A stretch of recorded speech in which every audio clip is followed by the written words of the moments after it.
Sir, she screamed. She called the ambulance.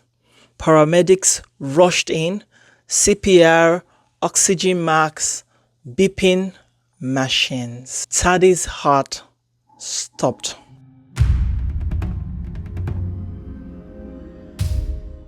Hey family, welcome back to Stories That Inspire, the place where truth meets transformation and where we don't just tell stories, we live through them together. To my returning viewers, thank you for coming back week after week. You are the heartbeat of this channel. And if this is your first time here, I'm so glad you found us. Trust me, you are in the right place. Now listen, today's story hits me in my chest, literally, because it's about a man who had everything: the money, the power, the status, but nearly lost it all because he forgot what truly mattered.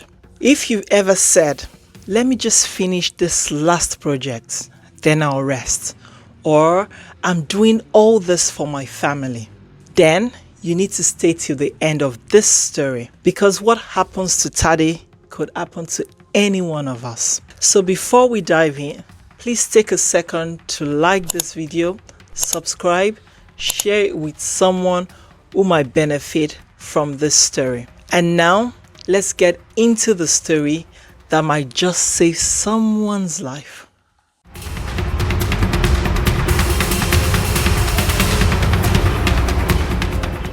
Meet Tade. Brilliant, charismatic, ruthlessly efficient.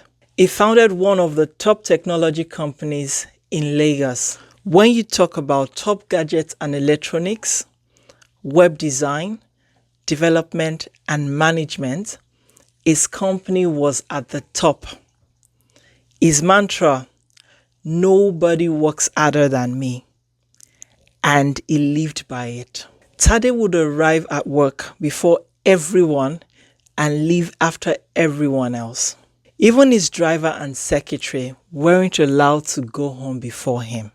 If they try, he would say, I pay you to stay ready, not to run home by 6 p.m. His personal assistant, Ijoma, hadn't seen her own son's PTA meeting in 3 terms.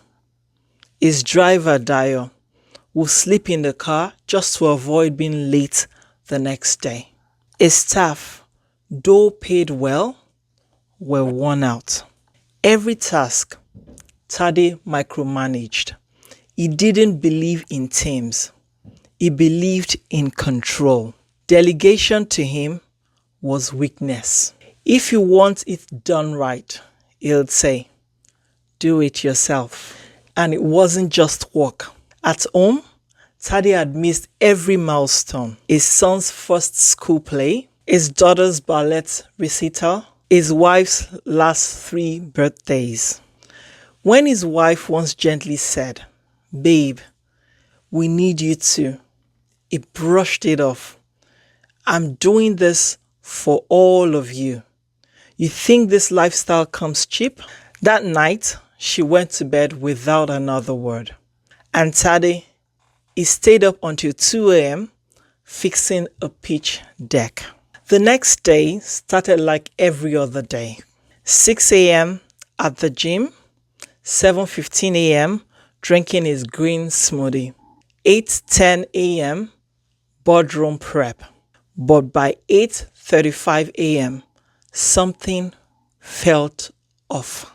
A strange, sharp tightness in his chest. He paused, took a breath. Stress, he muttered, pushed through it. By 9 a.m., he was leading in high-stake presentation.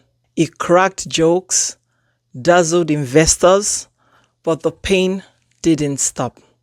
It got worse. By 9:45 p.m., yes, by 9:45 p.m., he was still at the office. He sat at his desk alone. The sharp pain to his chest intensified, like something tore through his chest. He grabbed his desk and thought of his wife and children, But very quickly, his vision became blurry. And then, darkness. Everyone else had gone home except Ijoma, his PA. She popped her head in, bag in hand, to tell Tade she was heading out for the day. Then froze. She saw Tade on the floor, looking pale. Sir, sir, sir, she screamed. She called the ambulance. Paramedics rushed in, CPR, oxygen masks, beeping machines. Tade's heart stopped. At that same moment, Tade felt still, like he was floating up towards his office ceiling. And at that same time, watching them fight to bring his lifeless body back to life. Then everything went dark. He opened his eyes 2 days after at the hospital. His chest hot, tubes in his nose. The doctor stood beside him. Mr. Tade, you suffered a mild heart attack. Your heart was giving you warnings, but you ignored them. In that hospital bed, time stood still, and he had a flashback of his life and his near-death experience. That's when it hit him. He had everything, but if he had died that day, what would he be remembered for? The deals, the stocks, the awards. His wife sat at the corner, arms folded, not angry, just tired. His kids stood awkwardly, not knowing how to speak to a man they barely saw. And in that moment, Tade realized he built an empire, but forgot to build a life. Tade went back home weeks later, but this time he did something different. He didn't sell the company, he restructured it. He hired department leads, created boundaries, instituted 5 p.m. office closure rules, and sent his driver and secretary home on time. For the first time, his company began to breathe. And so did Tade. He started having breakfast with his kids. He and his wife began rebuilding their bond. He showed up for his son's basketball tryouts. He listened to his daughter read her favorite book aloud. He booked a weekend getaway for his wife. No phones. He even started delegating company decisions, and the company didn't collapse.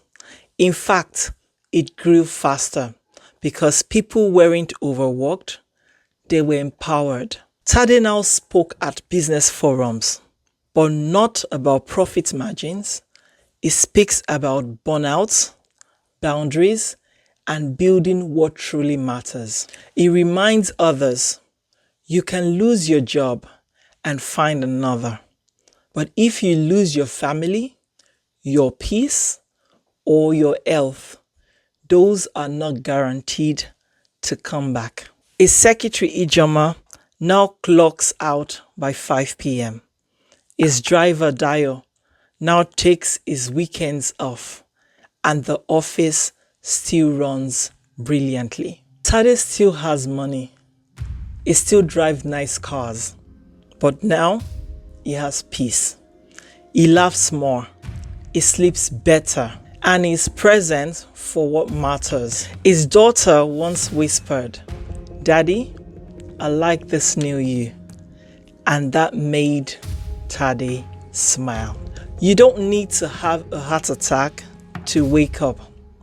Life is always whispering to you in that back pain that you have, in your child's questions, in your spouse's silence, in your staff's exhaustion.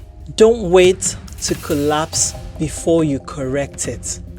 Tade was lucky. You don't have to gamble with grace. Wow, what a story.